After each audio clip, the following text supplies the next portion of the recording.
Hello বন্ধুরা, welcome back to my channel Rumela and you. ভিডিওটা starting দেখে তো তোমরা নিশ্চয়ই এতক্ষণে বুঝে গেছো যে আমাদের কিন্তু আতর উঠে গেছে 21 ডেজে। তো সেই ভিডিওটাই আমি তোমাদের কাছে নিয়ে এসেছি। তো আতর উঠলে তোমরা সবাই জানো যে কি হচ্ছে নিয়মকানুন থাকে। মানে বারবার একজন আঙ্কেল আসেন, উনি হচ্ছে নখ চুল, ছেলেদের হচ্ছে দাড়ি গোপ যে যা হচ্ছে এ করে, ট্রিম করা এ করে সেটা করে। এবার আমার ছোট্ট সোনাটাকে আমি কোলে নিয়ে বসেছিলাম, আর বারবার আঙ্কেলটা কিন্তু হাতে খুর ছুঁয়ে দিচ্ছিল। ও যেহেতু একদমই ছোট, আমি বলেছিলাম যে হচ্ছে বাকি নখ ঠোকগুলো আমি সমস্ত কিছু কেটে দেবো, জাস্ট উনি ছুঁয়ে দেবেন।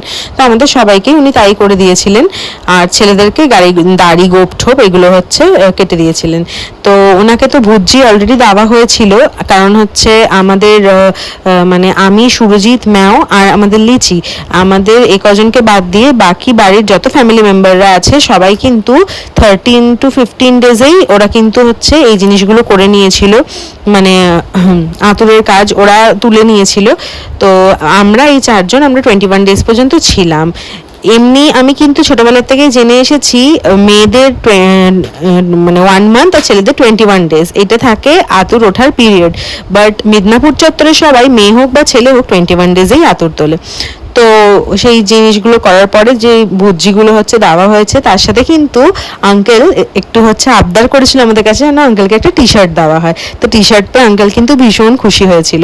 তারপরে দেখো লিচির সাথে দেখা করার জন্য লিচির এক নতুন আঙ্কেল এসেছিল। তো সেই আঙ্কেল এসে, মানে ওই দাদা এসে কিন্তু ম্যাওকে দিয়েছিল আমুলের একটা চকলেট বার, আর হচ্ছে লিচির জন্য এনেছিল এই জনসনের ট্রাভেল সেটটা। ভীষণ কিন্তু সুন্দর ছিল। জনসনের ছিল একটা বেবি ওয়াইপস, আর এই বক্সের মধ্যে কি ছিল চলো তোমাদের সাথে শেয়ার করি। ছিল একটা ছোট্ট বেবি কোম, ছিল জনসনের বেবি ক্রিম, ছিল জনসনের baby soap, lotion, shampoo, body wash, এই সমস্ত জিনিস কিন্তু ছিল। তো দেখে না ভীষণ নস্টালজিক লাগছিল। তো কেমন হয়েছে এই গিফট সেটটা অবশ্যই কমেন্টে জানিও। আর সুরজিৎ কিন্তু ব্রেকফাস্টে সেদিন নিয়ে এসেছিল গরমা গরম কড়াইশুটির কচুরি, গরমা গরম জিলেপি, সঙ্গে কিন্তু ছিল তরকারি। আর এইদিকে দেখো আমি লিচি আর ম্যাওকে নিয়ে একটুখানি শুয়েছিলাম, ওদেরকে নিয়ে একটুখানি আদর টাদর করছিলাম, ইয়ার্কি মারছিলাম।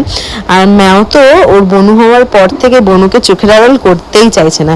তারপরে দেখো আমাদের কিন্তু এইবারের নিয়ম হচ্ছে ধোপার জল, সারা বাড়িতে ধোপার জল আর গঙ্গার জল ছিটিয়ে দেওয়া হয়, শুদ্ধ করা হয় বাড়িকে।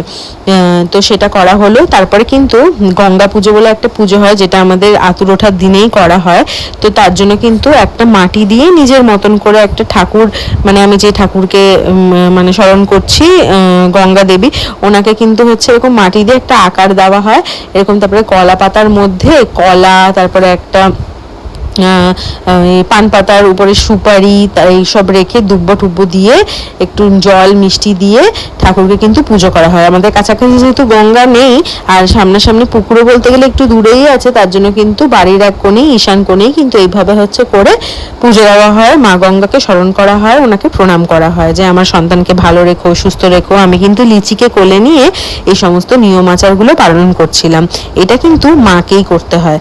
তো সেটা করার পরে লিচিও নতুন জামা পরেছিল, আমিও নতুন জামা পরেছিলাম, পরে কিন্তু আমরা হচ্ছে এই নিয়মগুলো পালন করছিলাম। আর এই যে দেখো আমার কোলে ছোট্ট লিচি, আর পিছনে কিন্তু ভর্তি কাপড় জামা মেলা ছিল। এখন ছাদে উঠলেই ম্যাক্সিমাম লিচির কাপড় জামাই মেলা থাকে।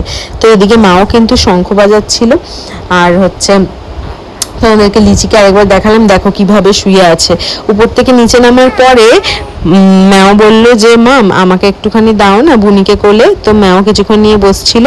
আর তারপরে দেখো এদিকে কিন্তু আমরা লাঞ্চ সেরে নিচ্ছিলাম। কি ছিল লাঞ্চে? আলু সেদ্ধ, পেঁপে সেদ্ধ, ডিম সেদ্ধ, এগুলো দিয়ে সর্ষের তেল দিয়ে কাঁচা লঙ্কা দিয়ে আমি খাচ্ছিলাম। বেশ ঝাঁঝালো লাগছিল খেতে, এত টেস্ট লাগছিল। অনেকদিন পরে কিন্তু এরকম সুস্বাদু একটা, তোমরা সবাই জানো যে সেদ্ধ ভাত কিন্তু আমার one of the favourite dish, আর খেতে কিন্তু ভীষণ ভালো লাগে। আর তারপরে দেখো আমি খাওয়া দাওয়া করার পরে একটু রেস্ট নিচ্ছিলাম, তার মধ্যেই কিন্তু নিনি, তাতাই, তিথি ওরা কিন্তু চলে এসেছে। তো নিনি কি জিনিস নিয়ে এসেছে লিচির জন্য চলো তোমাদের সাথে শেয়ার করি। এই দেখো এরকম হচ্ছে 3টে কালারের কিন্তু খুব সুন্দর কটন, মাসলিন কটনের এরকম হচ্ছে জামা নিয়ে এসেছিল লিচির জন্য। আর ভীষণ প্রত্যেক কটা কালারই ভীষণ সুন্দর হয়েছিল। তো এই 3টে জামা কেমন হয়েছে তোমরা অবশ্যই কমেন্ট করে জানিও। আর ম্যাওয়ের জন্য কিন্তু নিয়ে এসেছিল এরকম কালারের একটা সেট, যেহেতু ম্যাও ড্রয়িং করতে ভীষণ ভালোবাসে, ও খুব মানে ভালোভাবে মন দিয়ে ড্রয়িং করে দেখে নিনি ওর জন্য এই কালার সেটটা নিয়ে এসেছিল drawing book, pencil, eraser, sharpener, এই সমস্ত জিনিস কিন্তু নিয়ে এসেছিল নিনি ম্যাওয়ের জন্য। আর ম্যাওকে কোলে একটুখানি নিয়ে অনেক আদর আদর করছিল। আর মায়ের দিয়ে কিন্তু পাঠিয়েছিল একটা খাবার, সেটা হচ্ছে তোমাদের সাথে খুলে শেয়ার করলাম। আর দেখো আমি কিন্তু হচ্ছে চা বানিয়েছিলাম ওদের সবার জন্য, আর আমরা একসাথে বসে খাচ্ছিলাম। রাত্রেবেলার জন্য কিন্তু চিকেন বানাবো। এই 21 দিনের দিন এতদিন পরে রান্নাঘরে এসে রান্না করতে যা ভালো লাগছিল সে তোমাদেরকে মানে না বললে তোমরা বুঝতে পারবে না যে আমার কতটা ভালো লাগছিল। আমার না এতদিন মানে দম বন্ধ করে লাগছিল, ভাবছিলাম যে কবে রান্না করব। অনেক দিন হয়ে গেছে রান্নাঘরে যাওয়া হয় না, তো রান্নাটা করতে পেরে ভীষণ ভালো লেগেছে। আর নিজের হাতে রান্না বান্না করে নিজের ভাইদেরকে বোনদেরকে খাওয়ানোর মজাটাই আলাদা। তো তারপরে দেখো এখানে কিন্তু চিকেন কষা বানাচ্ছিলাম আলু ঠালু সমস্ত কিছু দিয়ে, আর একটু সলিড পিস ছিল সেটা দিয়ে কিন্তু চিকেন পকোড়া বানানোর জন্য মেখে নিয়েছিলাম। আমি জাস্ট বসিয়েছিলাম চিকেন পকোড়াটা, তার মধ্যেই কিন্তু নিনি রান্নাঘরে এসে বলল যে একটু সর না প্লিজ, আমি ভাজি, তুই একটুখানি রেস্ট নে। তো তারপরে দেখো আমি এখানে চিকেনটা বসিয়ে আমি কিন্তু চলে গেছিলাম, আর নিনি বাকি যেগুলো ছিল ম্যারিনেটেড পিসগুলো ওগুলো কিন্তু ওই ভেজেছিল। তো তারপরে দেখো এখানে কিন্তু চিকেন মানে কষাটা করছিলাম সেটা অলমোস্ট হচ্ছে ডান হয়ে এসছে। তার মধ্যে এখানে চিকেন পকোড়াটাও হচ্ছে রেডি হয়ে গেছে, ওরা একটুখানি খাওয়া দাওয়া করতে বসেছিল।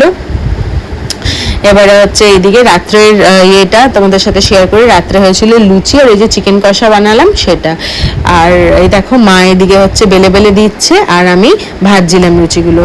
তো চিকেনের ফাইনাল লুকটা চলো তোমাদের সাথে শেয়ার করা যাক। এটা হচ্ছে চিকেনের ফাইনাল লুক। তো গোটা গোটা রসুন দিয়ে কিন্তু করা হয়েছিল, সবাই ভীষণ ভালোবেসেছে। এটা তোমাদেরকে পরের দিনের একটা ভিডিও শেয়ার করছি। সকালবেলায় কিন্তু বানিয়েছিলাম আমি এগ টোস্ট, সেটা হচ্ছে আমাদের অলরেডি খাওয়া হয়ে গেছিলো, নিনি আর তাতেই পরে উঠেছিল দেখে ওদেরকে পরে এটা বানিয়ে দিলাম, ওরা দুজনে খাচ্ছিল। আমাদের বাকি সবার, আমার তিথির, সুরহিতের, আমার শাশুড়ি মার, আমাদের সবার হয়ে গেছিলো খাওয়া দাওয়া। তো আমার স্নান টানা সব কমপ্লিট হয়ে গেছিলো, দেখতে দেখতে ওরাও বেরিয়ে যাবে, কারণ নিনিরা সেদিনই হচ্ছে কলকাতায় চলে যাবে, নিনি আর দিদুন। তো কেমন লাগলো আমার এই ভিডিওটা অবশ্যই আমাকে কমেন্টে জানিও। আমার লিচি শোনার জন্য আর ম্যাও শোনার জন্য অনেক অনেক ব্লেসিংস দিও। চলো টাটা।